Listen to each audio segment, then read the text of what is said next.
Hey, welcome back. Today we're jumping into something you might have never even heard of. But get this, it's an educational setup that affects millions and millions of kids all over the world.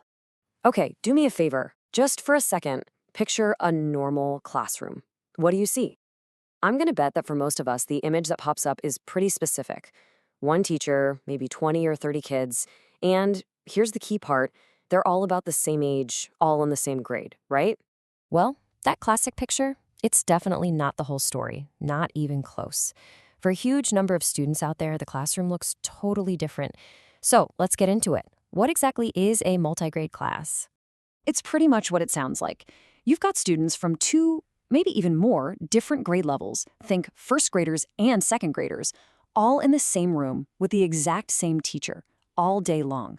I mean, can you imagine trying to juggle multiple curriculums at the same time? That's the daily reality we're talking about here. And this isn't some niche thing, it's so common that it goes by a ton of different names. Depending on where you are in the world, you might hear people call them composite classes or split classes or vertically grouped classes, but really, they all point to the same powerful idea. So where do you usually find these classrooms? Well, a lot of the time, they're a super practical solution for remote or rural areas where people are pretty spread out. I mean, think about it. If you only have a few kids in each grade, it just doesn't make financial or logistical sense to have a whole separate classroom for each one. And that really gets to the heart of why they exist. Are these classes popping up because of some new, fancy educational theory, or is there something, a bit more fundamental going on? And the reality is, for the overwhelming majority of these classrooms, it's not some educational trend. It's a solution born straight out of necessity. It's a pragmatic, on-the-ground response to real-world challenges. So, what are those challenges? Well, the main drivers are often socioeconomic. A community might just not have the money for more buildings or more teachers. Or, like we said, in a small village, maybe you only have 5 second graders and 7 third graders. Putting them together in a multigrade class is just the most logical way to make sure they all get an education. But hey, it's not just about money and head counts.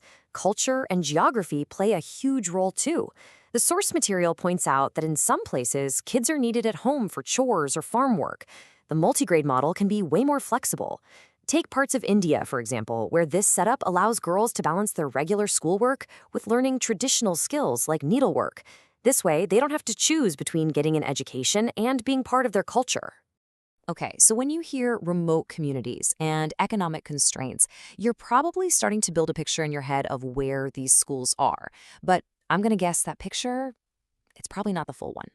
Right. If your first thought is that this only happens in what we often call developing countries, you're really only seeing a tiny piece of the puzzle. This is a truly global practice. And the scope is just, wow, it's staggering. I mean, yeah, of course, they're common in places like Peru and Sri Lanka, but they're also part of the system in England, in France, right here in the United States, and in New Zealand. Seriously, from the Andes Mountains to the Alps to the American Midwest, the multigrade classroom is a vital piece of the education puzzle all over the world. So, we've covered the what and the where. But what's it actually like inside one of these classrooms? I mean, what kind of massive puzzle is that one teacher trying to solve every single day?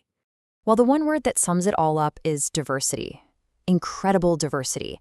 And we're talking about way more than just teaching a couple of different curriculums. That teacher is basically managing a tiny, super concentrated version of human society, all in one room. This old school diagram from the source material actually does a great job of showing what I mean. Just think about one single student. They aren't just a number or a grade level. Nope. They're a totally unique mix of their background, their natural ability, their motivation, everything. And this is the teacher's daily challenge right here. You've got kids of different ages, sure, but also at completely different developmental levels with different skills, different interests, different life experiences, all learning together, side by side.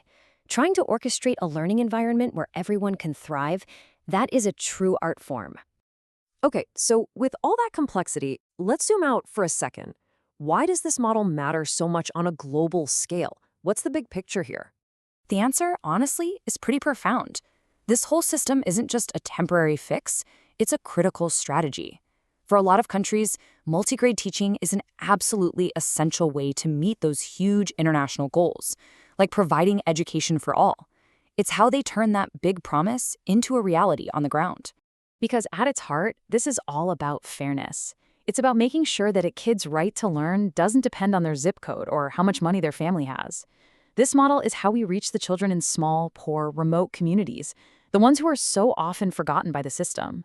And that leaves us with one last, kind of provocative thought to chew on. The multigrade classroom, we know, was born out of necessity. But in a world that's getting more and more focused on things like personalized learning and peer-to-peer mentoring, could this old model, with its built-in mix of ages and abilities, actually hold some secrets for the future of education everywhere? Definitely something to think about. Thanks for joining me for this explainer.